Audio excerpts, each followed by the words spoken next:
Stay hungry, stay foolish. As always, the Innovation Show is proudly brought to you by Zai, boldly transforming the future of financial services with a suite of embedded products and services, enabling businesses to transfer funds with ease and manage multiple payment workflows. Check out Zai at hellozai.com. Today's guest is a former guest of the show with his book behind us on the shelf there where others won't. He's here today to discuss his latest book, which is a cracking read. It is about coaching, sports coaching, but it can be applicable to any aspect of being a leader. He is the author of Tough Stuff, the 7 Hard Truths about being a head coach. He is Cody Royle. Welcome to our studio, Cody. Aidan, thanks for having me. How good is this to be back together again? It's great to have you in studio. Great to have in iconic studios here in Dublin. Cody was just complimenting us on the setup here. It's all hacked together, man. It was way worse, so we're getting into a good place. But let's get into the book because we have limited time. Cody's on a book tour, essentially, doing a few interviews around Dublin. I wanted to just jump into, firstly, why you're in Dublin, which is a great reason, which is to celebrate the bringing your new son into the world, Olivier. Yeah. So we're very fortunate in that we get to have a period of time on parental leave. So my wife and I are over with family and aunts and uncles and in-laws and everyone around Ollie. So kind of an introduction, but kind of not. It's a bit weird these days, isn't it? Well, it's great that we're in person as well. And actually, we were talking, Cody has his own fantastic podcast, Where Others Won't, which is the title of his first book as well. And I was thinking about that being able to do stuff in person is such a different dynamic, and something that, because we kind of evolved on our podcasts together, really. And it's been so brilliant just being able to do video and then actually been doing it in person as well. So it's absolutely fantastic. Speaking of which, let's talk about the origin of the Tough Stuff, because when we first met, you had just written Where Others Won't. You didn't have any concept of a second book, but it emerged for you, particularly after a keynote you were giving in Vegas. And luckily, what Cody did in Vegas didn't stay in Vegas. That's exactly it. And you hit the nail on the head at the top of the show there. It's a book about the lived experience of the ultimate position, being in the spotlight. So in my world and your previous world, that's a head coach. It could be applicable to a CEO or a president or someone in the government or military. It's really when you feel the weight of expectations from everyone that's kind of underneath you. So, I gave this presentation in Las Vegas, and I was asked to talk about talent development, and I talked about coach development. And I challenged people in the room to think about their own performance. So, we say in coaching, to the players, how are you sleeping? How are you eating? Is your family healthy? Are you, are you seeing the psychologist? Are you going and kind of getting rid of the things that you need to get rid of so you can perform on Saturday? And then the coaches do none of that.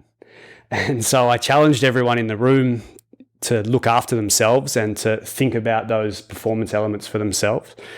And ultimately that was the catalyst for the Tough Stuff. One of the things Cody says in the book is, when you said that, firstly, there's a silence and you weren't that popular as a result.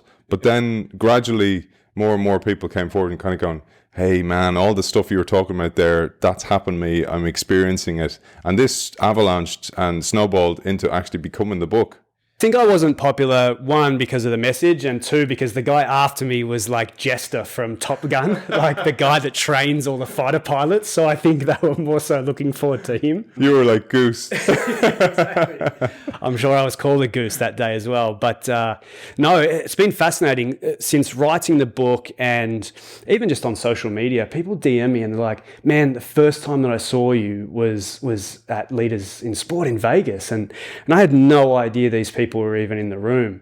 And so, like they said, what you said that day really captured me, and then you've written more about it, and I followed your journey. And so it's been really cool to kind of reconnect those dots backwards, as Steve Jobs puts it, with those people that were actually in the room. And just want to say, for anybody listening who's kind of going, oh, this is going to be about sport, it's absolutely not about sport. It's about you as a leader of yourself, because it digs into, as Cody alluded to there, sleep, rest, even alcoholism, turning to comforts such as alcohol for getting through the tough stuff.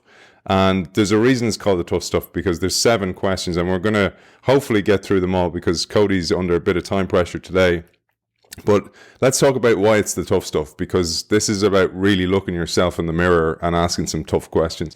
This is the stuff that is really easy to just push to the side. And so we're talking about, the emotional toll of being in a position of leadership. And often what people say is that, there's a bit of a weight of expectations, but really leaders have the highest expectations of themselves anyway. And so part of it is just a plea for us as leaders, whether that's in sport, business, whatever your domain, to acknowledge that and say, yeah, we are under some emotional strain. And so let's take the lessons that we already know about performance and apply them to ourselves. One of the things that came to mind, so it brought back memories of firstly being a player, and then one thing that dawned on me at the end of my career. So at the end of my career, I was a player coach. I never went full head coach.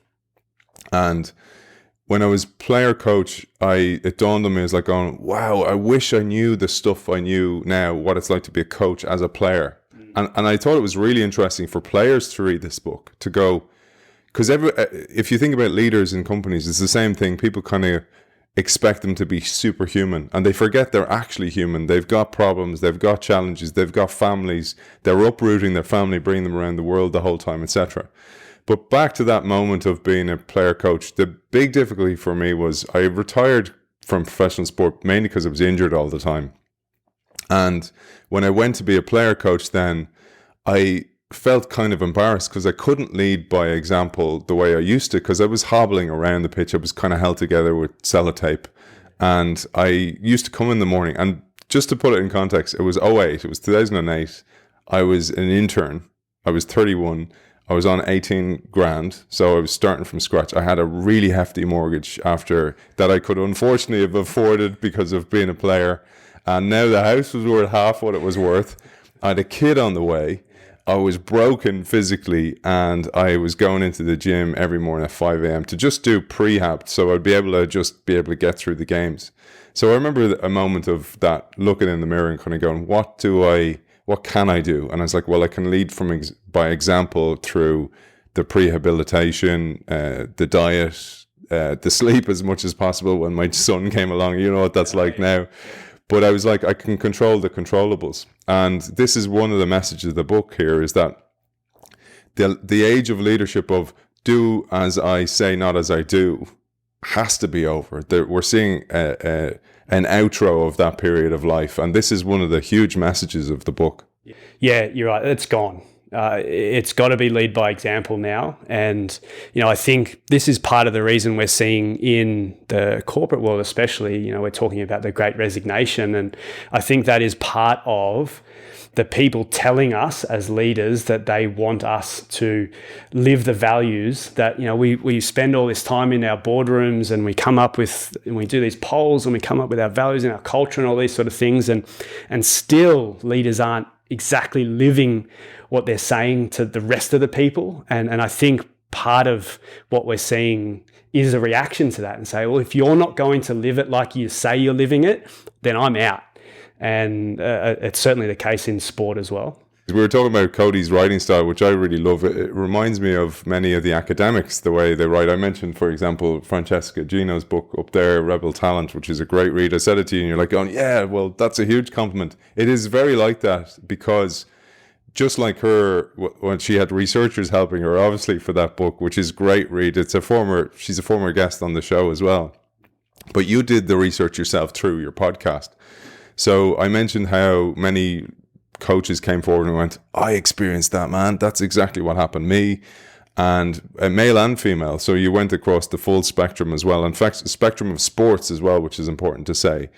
But the 7 truths resonated with people. And the one that most people will probably understand the most from the other side, so think about leaders here in organizations, is everybody thinks you're an idiot.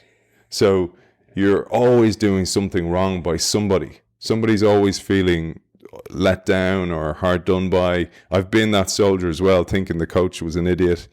And you say here, head coaching isn't what you expect. When you're the one in the spotlight, every word will be scrutinized, every decision will be dissected, and every accomplishment will be questioned. And often some of your harshest critics work alongside you. So it's not just the players, it's not just the employees. Sometimes it's your executive team. Sometimes it's your co-coaches. Sometimes it's the physio. Sometimes it's the strength and conditioning coach.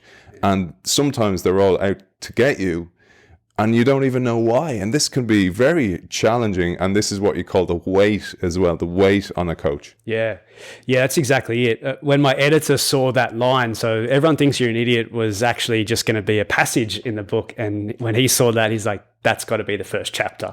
So it is the first chapter. And it's funny how many people message that to me. Again, send DMs and things about everyone thinking they're an idiot. But yeah, I mean, it's one of those things that is just unexpected. I open with stories of people like Steven Gerrard and Frank Lampard, and they're talking about these things because, now they're being interviewed about what was it like going from, in Lampard's experience is watching his dad go through it and as a player, and then him going through it as a player, and then you end up as a coach. And all of a sudden, the Frank Lampard that we knew as a player is now a coach, and he's being questioned. Every decision, every substitution, every selection, every deselection, and they've all struggled with it. They didn't anticipate that as part of it. And the other thing that there's a personal experience in that chapter about going to visit a club at training, and the physio just coming up next to me, introducing themselves, and then just word vomiting everything they disliked about the head coach. The head coach was the one that had invited me there to watch. And without even knowing who I was, what I was doing there, just, here's all the things that I don't like. And it's a work colleague. And you would never do that about someone else in the work environment. But for whatever reason, people think that the top leader, the head coach, the CEO is fair game for that type of thing. And yeah, very bizarre dynamic, and one we probably can't stop, but one that you can be aware of when you walk into the job. One of the reasons I kind of stepped away from coaching was the difficulty in uprooting your family. I could foresee that. I was like kind of going, wow, like a coach, firstly, you've kind of got a lifespan. You have a limited lifespan, except I don't, in the NFL, for example, it doesn't seem to be the case, but certainly in rugby, when you have a coach, they don't really last that long because the voice kind of fades into being noise rather than signal. And then you have to uproot your family and move around, etc., etc. You talked about Andy Friend, for example, the former Connacht coach, or is he still Connacht coach? Yeah. Still Connacht coach. That's how out of rugby I am these days. Sorry, Andy. And I found that really interesting. That because we perceive that they're being really well paid, it becomes their fair game because all their stuff happens in public, including the failures, which is difficult also for a player.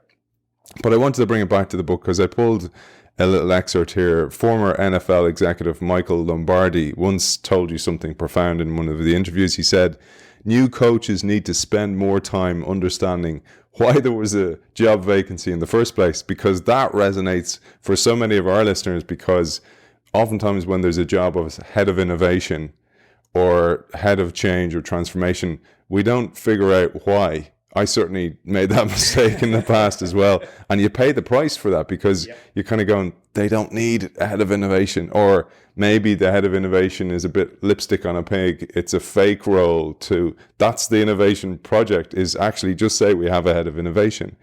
And you said here, what he means is that too many coaches jump right into a new job without taking time to truly comprehend the problem they're solving. That is such a profound line that goes right to the depth of what we experience as executives in change, but also as CEOs or leaders in any aspect. Yeah, I mean, in head coaching, the one thing that you can bank on is that role was filled previously. So it's an easy question. It's, why did the last person fail? And really what you're looking for is a robust answer to that. So during the interview process, like any job interview process, everyone's on their first date behavior. So, everyone's had a great upbringing. They've got a great job and everything's great. And that's fantastic. But then when you dig underneath, you can end up spending years trying to unpack why it is that the last person failed and get through all of that. And I think we can, as coaches, as leaders, get to that faster by having that be the first mission. Is why really, when everyone's not in their interview mode and just selling the best parts about the role, why does the role exist, or why did the last person fail at it? And let's go and address those things and make sure structurally we're fixing that first. Because then, as you know, it's a little bit smoother sailing. It might not be smooth sailing, but a little bit smoother. It's a difficult one, man. I thought about that one most out of everything, and I was like for me, certainly when the head of innovation role came along, I was so excited by it. It was a good brand.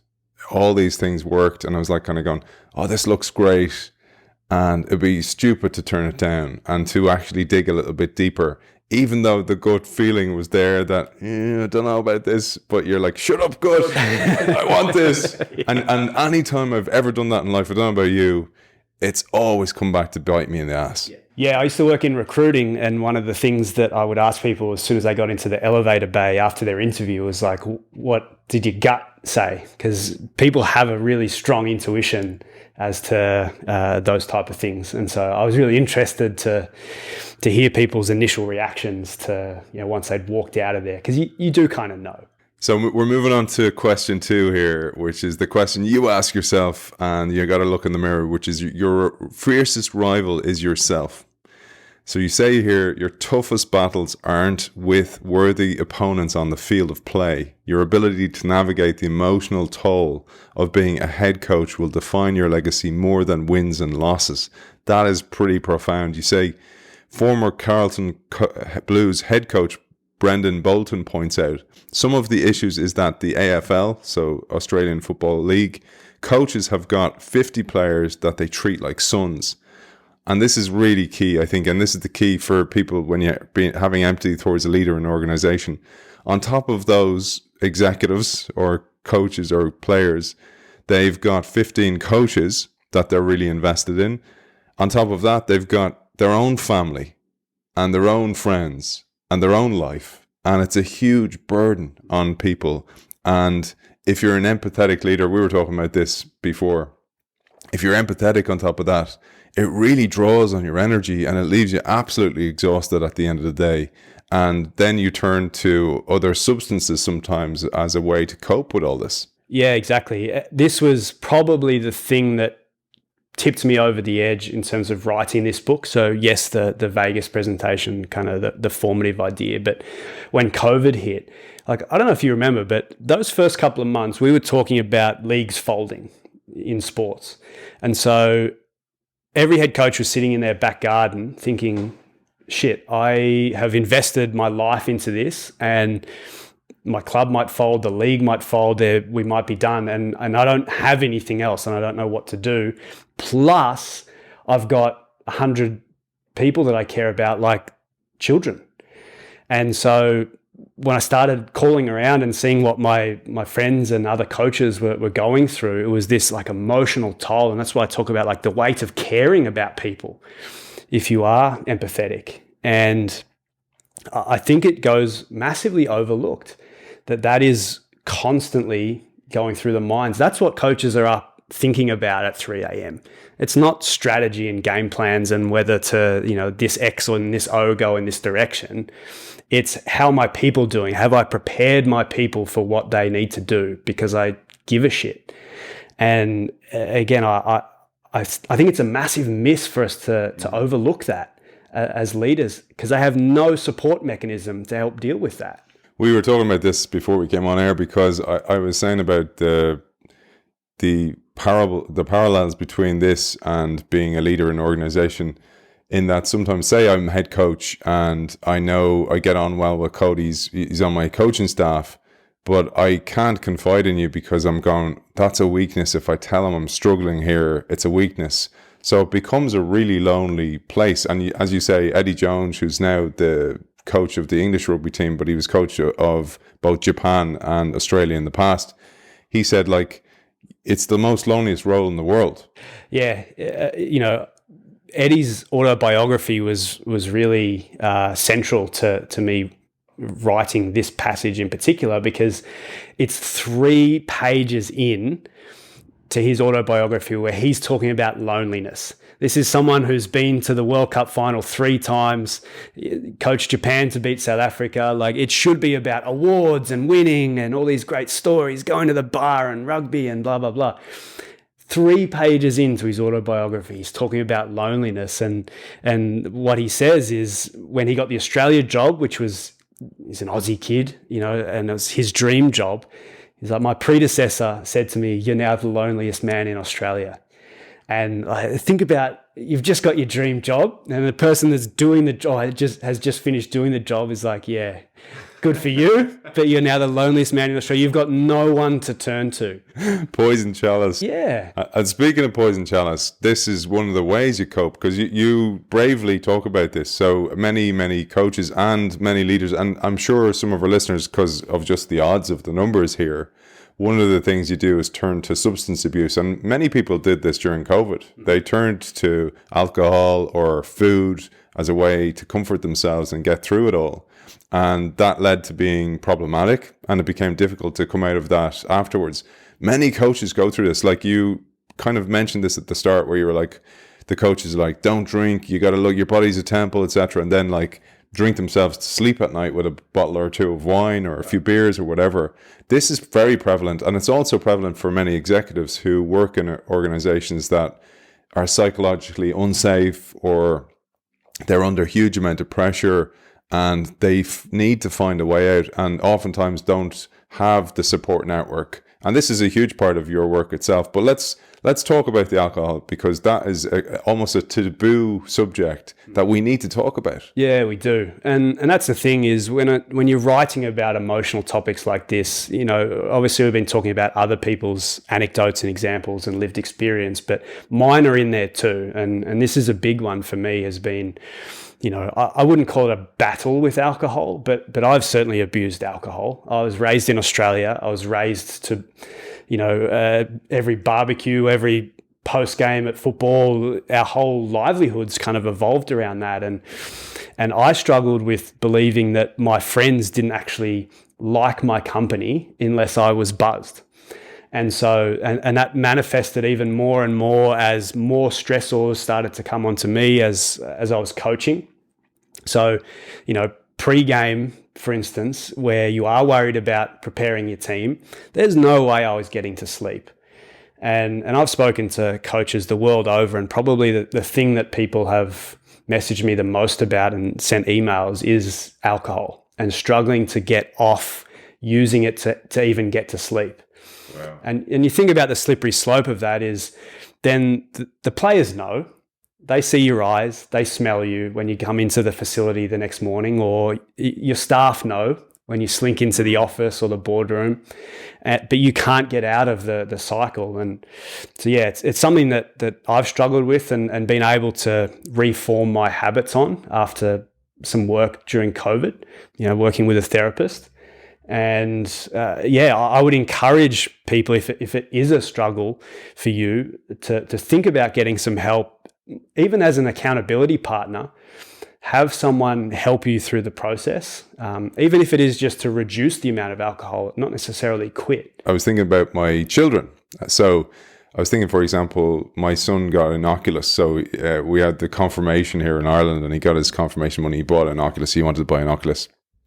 And he loves it. We give him a limited amount of time anyway, because your brain can only handle the amount, and you kind of feel sick, etc. But I was telling him the other day, and this is probably way too much for a kid to comprehend. He's 12. I was like kind of going, if you get too addicted to anything, whether it be computers or watching TV, whatever it might be, those habits can be transferable to other things in life, because you create this kind of circuit of habitry, you know, and the habits are good as well. You can use the good habits. So I'm trying to instill habits of doing a little bit of exercise, drinking water, all those kind of things that are really useful in kids. But this chapter really sparked a lot of those things for me. But I'm really, thanks for thanks for addressing it. Thanks for addressing it in the book, because I do know as an executive coach that many people at the top are struggling in the same way, and this is the way to try to deal with it. And it might not just be alcohol, it might be food as well. So it's another thing. It can be shopping, can be a whole range of different things. There's good news of this as well, and I wanted to draw on our friend Andy Friend as well, Connacht coach, not former. We don't know anything you don't know, Andy, just to be clear.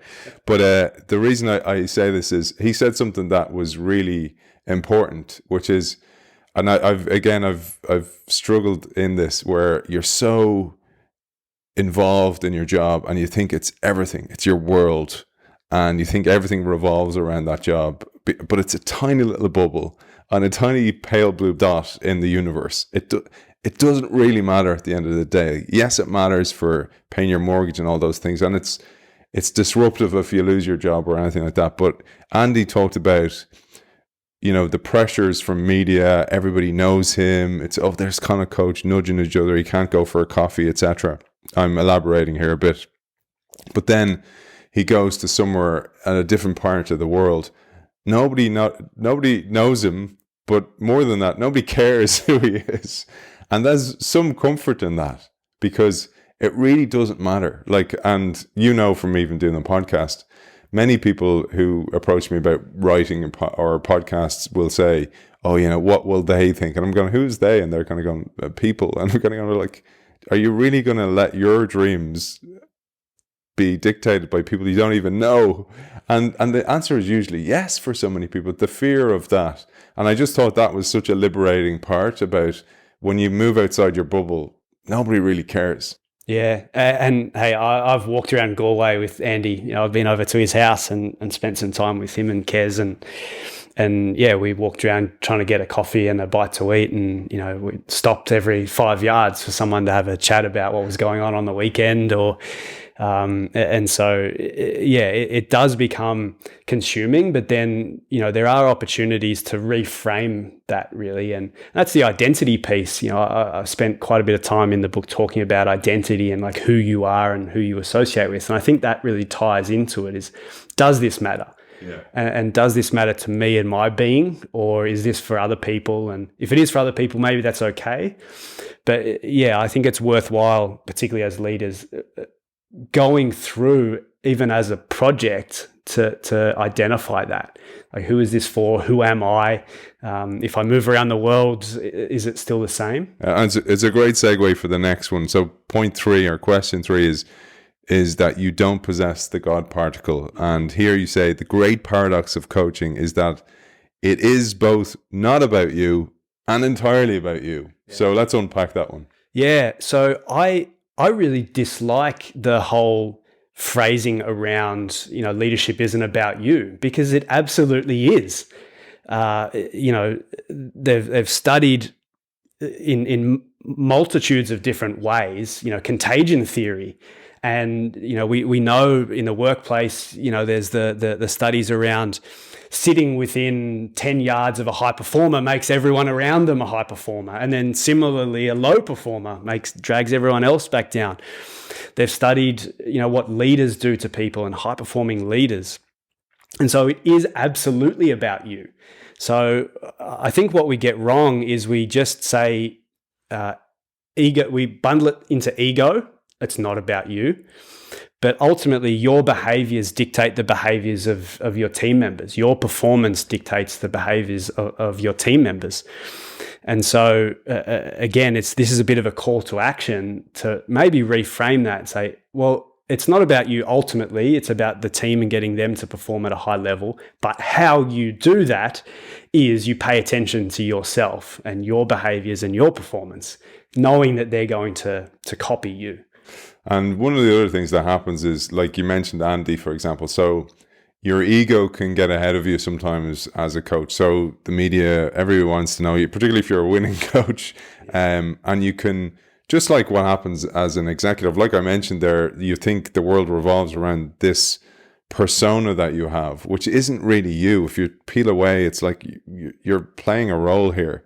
The coach is also a role. And you say, number 4 is you're not a coach. Don't over-identify with this. It's a role you're sitting in for a period of time, and you will have to hand that baton on to somebody else. So this is a really important aspect. Again, goes right into the workplace as well. Yeah. Yeah, you're not a coach, you're a person who coaches. And this was another thing that a lot of coaches struggle with, is they identify themselves with coaches. I've had people introduce themselves by what level of coaching badge or accreditation they have before they even tell me their name. That's troubling. So you're Aidan and I'm Cody, and we do certain things with our time, but you're Aidan and I'm Cody. And so, again, it's a slippery slope in leadership of becoming a CEO. You're a person who is a CEO. And probably the most interesting anecdote that I found in there was in the Netflix documentary, the Playbook. They have Jill Ellis, who coached Team USA to 2 World Cups in women's soccer. She talks about how despite that, you would think that achievement would be her crowning glory. She sits there and says, no, it was actually coming out as gay to my university team when I was coaching UCLA. Being able to stand there and realize that I can be a strong woman, a strong female leader, and be gay and still have a job and still be a coach was the most liberating thing in my life. And this is someone who's won 2 World Cups. So you would immediately say that defines her. And she says, no, being myself is what defines me. And I think there's a lesson there for all of us. It resonated in one of the great experiences. Actually, it was my first in-person interview was with the great Charles Handy. And his late wife did this amazing thing where she was a photographer. And she defined herself as follows. So she's like, first, I'm a mother and a wife, then I'm a photographer, and then I work with you, Charles, right? So this is she almost was structuring them, and she did this amazing thing. It was called The New Alchemist. It's a book where she took photographs of executives, and she got them to dress in the different personas that they were. So some people would put the person forward that was, in the exec suit, put that forward. Then it would be like baking a cake, or it might be something different. So it was how they structured themselves. And it always stuck with me, that visual aspect, because this is what happens when who do you put forward? Who is you? Who's really you? And this chapter really digs into that, because it really is. And it took me really a while to realize, I'm still working on it, as we all do, who I am, and not be wearing this mask, because the word persona comes from this Greek term for mask, and it was the masks actors wore as they played different personas. So this was the days when women couldn't act, or so that you'd play multiple roles and you'd put on different personas for their roles, different masks. Right. And one of the things that happened in Toulouse, and you talk about here, so in my experience playing for Toulouse, the coaches said to me, we hired you to be you. Because at the start, when we were training, I was trying to emulate the way the club played. And they're like kind of going, just do what you do. And I was like kind of going, well, we'll need to fit into the style. And they're like kind of going, no, we hired you to be you. And this is something you say here. And this really resonated with me. It was like, you have to be yourself, because the weight of everything else is so heavy that if you're wearing a mask as well, that weight is going to just be overbearing and it's going to cripple you. Yeah, I'll give you a little bit of a view into kind of the book that I'm writing now. I've always got a book on the go, Aidan, you know that. But part of it is that, and they hired you for you, and it's remarkable when you dig in through all the autobiographies of all the great coaches. We're great now in that we have Carlo Ancelotti, Arsene Wenger, Sir Alex Ferguson, all these, and podcasts have now opened up these worlds for us to get inside the heads of all these coaches. To a person, each one of them always say, if they get asked if there's one lesson that you want to pass on to the next generation of coaches, what would it be? To a person, they say, be yourself. You have to find yourself. Don't copy anyone else. You can steal little bits from your predecessors. And I think we really need to pay attention to that.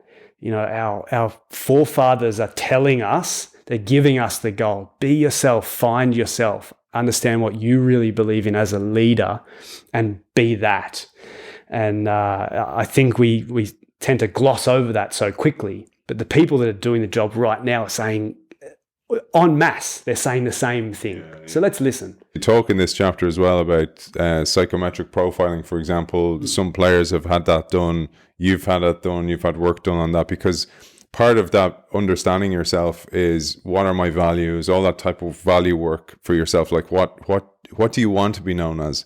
But you do mention, and I've certainly got mixed feelings about 360s, when, so it's like, I ask everybody else, what's Cody like? And then I, as the executive coach, go, ta-da, here you go. And it's like, they'll slate you. Yeah. That can be very damaging for somebody, because they think in their world, they've built this world where everything's going well. And then all of a sudden that just comes crumbling down. And you can see it sometimes. It can be very damaging. But you say it's been helpful for you, and it can be also very, very helpful for many coaches and leaders, because I find this oftentimes when a leader in an organization, sometimes they'll come forward to me as an exec coach and they're going to go, my business wants me to get, or my business thinks I should get some coaching, and they think that's a failure. And I'm going to go, congratulations, they obviously believe in you. Yeah. And because we see it as a weakness, but like, everybody needs a coach. Yeah, they do. And what I say in there, and this is true of my experience, I've done a fair few of them. I get pitched them now as a coach because people want their test to be used on other coaches. But I've probably gone through a couple, and I share actually the takeaways of my own profile in the book. Really what it did for me is just validate what I thought my strengths were, and that comes out in whatever way of moving the dots around or moving the colors around the psychometric profile wants to do. And it really revalidated for me, these are my strengths, and revalidated, these are the things that I'm not strong at. But that then allowed me to reconfigure my work days and my workflow, and give certain things to my assistant coaches, for instance, that I wasn't strong at. So I'm not a detail person. So, if I'm working with detailed people, they're better at those kinds of jobs, but I also need to interact with them differently. One of the things you say, for example, was if you'd glossed over details, you'd have the psychological safety in the team for people to call that out and kind of go, Cody, I missed that. And you kind of go, okay. And you really encourage that. I thought that was a really important aspect. Yeah, exactly. That's the other benefit as well, is it levels the playing field in terms of the dialogue internally amongst your team. So if you open up your own profile to others on your team and say, this is me, so you interact with me this way, knowing these things about me, and vice versa, your accountability goes through the roof if you're open to it as a leader. That's the big challenge. And the next one actually speaks to the very heart of why I do this show, which is try and bring information that may not be widely available so people can make sound decisions. And the reason why is because we're in the knowledge economy. We're about maximizing our brain. You make more money from your brain than you do from your body. You can't get the hours of the day out of yourself. Now, in the field of coaching and with athletes, you would think it's about the body and the limits of human potential from a body perspective. But the coach is different, and actually the players too. It's about your decision making, those decisions that you need to make in high pressure environments, in high pressure moments, etc. But many of us, as we talked about earlier on from an alcohol perspective, but we burn the midnight oil. We forget that, as you say, point 5 is you're hired for your brain. That's why you're hired. So you should actually maximize that. And that includes diet, sleep, etc. Yeah, exactly. As coaches, we're high performance knowledge workers is the way that I describe us. So if you think about traditional knowledge work, your marketer, your accountant, your kind of office worker, we go to the next level in that the decisions that we're making play out in real time in the public domain and have real world consequences to a whole range of different factors. And so that added pressure then really heightens the reason to take care of our brains. Because again, we as human performance experts know the impact of poor sleep, poor nutrition, We know the impact on awareness. Our job as coaches is to notice things, notice small details about a movement of a player or a change in play. Communication declines when you're in a state of depletion drastically, right? And decision-making declines. And awareness, communication, decision-making, 3 pretty primary skills for a coach or any leader. And so if we're not taking care of our brains, then how do you expect to make solid decisions? And the example I think that sticks out in this one is the military, who we look to for the latest science in these things. The US military, they have changed their guidebooks. They now talk about sleep as a defining factor in their preparation. They outline when to nap, how long to nap for. They give license for their soldiers to nap. It's no longer this, you have to stay awake for 30 hours, otherwise you're not hard enough. Yeah. No, protect your brain at all costs, and here's how to do it. And again, there's a lesson there for us. We think we're following the military in a lot of things, but they've moved. And so sport needs to move, and business certainly needs to move as well. Yeah, we were talking about this, about the like, I'm in the iconic offices here in Dublin, and there's these type of offices are actually great for the flexibility, because you don't want to always be in the office, etc. Yeah. And one of the things I thought about was this idea of presenteeism, is that if they're not in the office, they're not working. Yeah. But many people I've talked to were like, well, the commute for me was the piece I hated the most. The commute killed me. Time I get in, then I need a coffee to almost recover from the commute. And if you think about it's a limited resource, the energy in the morning. And if you can harness that early, and you don't have to do the commute, and you get energy from, say, dropping your kids to school, for example, it's energizing, and you can harness that energy and put it into knowledge work. But it made me think about the mistakes I've made in the past. So when I was doing this show, and before, when I was doing it originally, as you know, I was working as an executive. I wasn't working for myself. Yeah. I was working in an organization. So I had to squeeze it in at places like nighttime. And I would stay up sometimes 2 to 3 in the morning, writing my weekly blog or editing the show, etc. And doing knowledge work at that type of night. Now, some people will go, oh, that's when I come to life. And I go, I used to think that as well.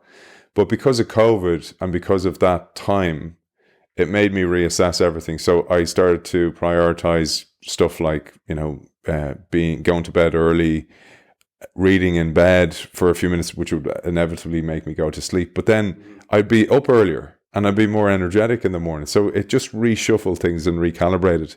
And even stuff like, I do the keto diet, I do intermittent fasting and those type of things. And you see a lot with podcasters, and people think it's a podcaster kind of, you probably get this. It's like, it's a fad, or it's in fashion. For me, it's about how it makes me think. I think better. Yeah. And it probably gets me into alpha wave state better and all those kind of things. But also, as you talk about here, mindfulness, gratitude, all that is included in that package. I see all those, they do all those things. But I do them because it makes me a better thinker, it makes me a better reader, it makes me more coherent, I hope, as well. So all those things, they have such a dramatic impact. And it's why I'm so passionate about this aspect. Yeah, exactly. And again, it's a great exercise to go through in terms of just paying attention to when you do feel like you have mental capacity. And for most of us, it's in the morning. It might not be everyone. And then another thing, what I've been doing personally is I've been reframing exercise as energy giving. You know how you kind of get to 5 o'clock and like, oh, I can't be bothered. I'm already tired. That's what you think. I'm already tired. So why would I continue to make myself tired? It's actually the other way around. So when you start to reframe exercise, going for a quick run as energy giving, and you're going to have a burst on the other side of the exercise, now all of a sudden you're in your gym shorts already, right? Because you're looking forward to it. And so there's kind of some mental reframing that we can do to help with the exercise, the mindfulness, the reflection that we need to do as well. One of the things you talked about in the book as well was the coaches training with the strength and conditioning coaches. Like, I mean, you have no excuse. You have like the best people in the world about physical conditioning, and you're like going to use them, chief. So I'll keep moving because we'll run out of time. one of the things I talked about there is being more coherent. So you're actually a better communicator because you're thinking better on the spot, on the fly, under pressure, etc. But this leads brilliantly to communication, because communication is such a leadership skill. That's why we see it, all these books on communication, etc. And you say every word counts. And I thought again about, as a player, when the coach didn't say good morning to you, when the coach did say good morning to you, when they didn't give you a text, when they communicated, they didn't even tell you you were dropped or you were picked. Yeah. All those, everything matters. Yeah. And it has such a dramatic effect as how people see you as a coach. And you address a whole chapter on this called Every Word Counts. You've hit the nail on the head with that. I think really what we're talking about is that power dynamic. So again, we're talking about the ultimate leader, the person in the spotlight, the person that people are looking to for guidance. And yeah, you're right. When you don't say something, whatever that is, hello, or you're dropped, or whatever it may be, the impact of that, it can be far more wide-ranging than what you do say. And so I think, again, we need to start to factor those things in. And then the other portion of it is all communication isn't created equal. So you can write as many books about communication, but what we need to acknowledge is that text message is now a form, emoji use is a form of communication. A text isn't the same as an email. Zoom isn't the same as in person. So there's now all these different delivery methodologies that you need to decide based on the personalities of the team that you have. What do I do in this instance versus this instance? Do I use a smiley face for this person because they need it? That's important now as the leader. And if you don't, if you get your emoji use wrong, you can ruin someone's week, right? And it's so deep. That's what I mean. Every word, every emoji counts to that person's life because of the power dynamic and how much they're looking to you for leadership. And actually, as a leader, so in an organization as well, you email the leader. Maybe it's an idea you've had. You're like, I'll pluck up the courage, email it, nothing. Like, absolutely kill somebody for the week. They'll worry about it, or it's something that's really important to them. They've emailed you and you don't get the word back. And even as I say to some of the execs I coach, even explain to your people your communication styles. I don't get back to emails within 48 hours because I have so much on my plate. If it's urgent, here's this number, or use Slack or something like that. Really helps people, because I often find this, and this goes for transformation a lot, is if you don't give people a story, they'll create their own story, and it's usually negative. It's like we saw that with COVID. Most people's stories were negative. So last one is such an important one. And, you said this brilliantly. So it's tactics don't really matter. And you're kind of going, really? You're a coach? Because if you think about people getting to the head coach role, they get there based on technical expertise. They're good coaches. They were skills coaches like Andy Friend, for example, you mentioned. But when they get there, it's a different role. It's about cohesion. It's about bringing people together. It's about making them una voce. It's about singing off the same hymn sheet. Mm-hmm. And that's often a skill set they don't have. So their emotional intelligence, their EQ, all these things are more important than their IQ at this stage. And it's one of the lines I most loved about the whole thing here, I don't know if it's your own term, is seamwork, not teamwork. Yeah, it's a good one. I think that encapsulates it the most, is the seams between all of the silos, and working within those seams and across those seams.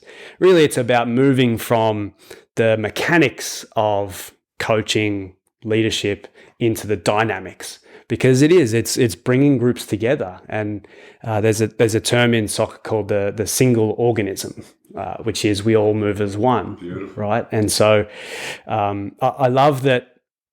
Not long after I wrote that, Owen Eastwood came out with Belonging. I don't know if you've read Belonging. I haven't read it yet, but he's on my list. Yeah, and so I wrote a chapter about belonging, and then his book comes out, and we've connected over that. And the ability to bring groups of humans from disparate lands and different upbringings and methodologies and communication styles, and being able to bring them together is certainly a skill.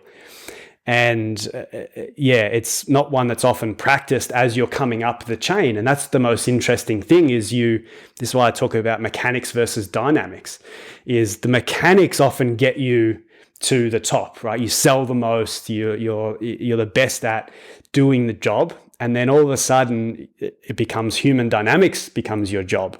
And that catches a lot of leaders out, like, oh, what is this? Yeah. And so, worth paying attention to as a leader. That is a beautiful way to finish today's show. But I pulled an end quote that I absolutely love. And I thought we'd dedicate this to Olivier, Natalie, your wife, and your friend Ned, who sadly passed away as well, and dedicate this show to him. You said at the end of the book, what ends up crippling head coaches is fear. And here I'm talking to our audience as well. Think about the fear that cripples you from doing what you truly want to do. After all that hard work to get to the top job, it's easier to fall in line, do what's been done before, and not stand out. There are societal pressures within the game to earn it by accepting the status quo before you're allowed to shake up the system. Show your real personality or begin to innovate. This legacy thinking handcuffs us and stymies progress. Absolutely love that. Great way to finish today's show. What about you? Any of your final message for our audience? Well, I think that's my final message for the audience is, again, you've got an opportunity to be yourself. And really, in terms of like leadership performance, there's an opportunity to take it to the next level by thinking about yourself and taking care of yourself so that you can take care of others. Beautiful. Author of The Tough Stuff and Where Others Won't, Cody Royle, thanks for joining us. Mate, great to see you. The Innovation Show is proudly brought to you by Xi, boldly transforming the future of financial services with a suite of embedded products and services, enabling businesses to transfer funds with ease and manage multiple payment workflows. Check out Xi at helloxi.com.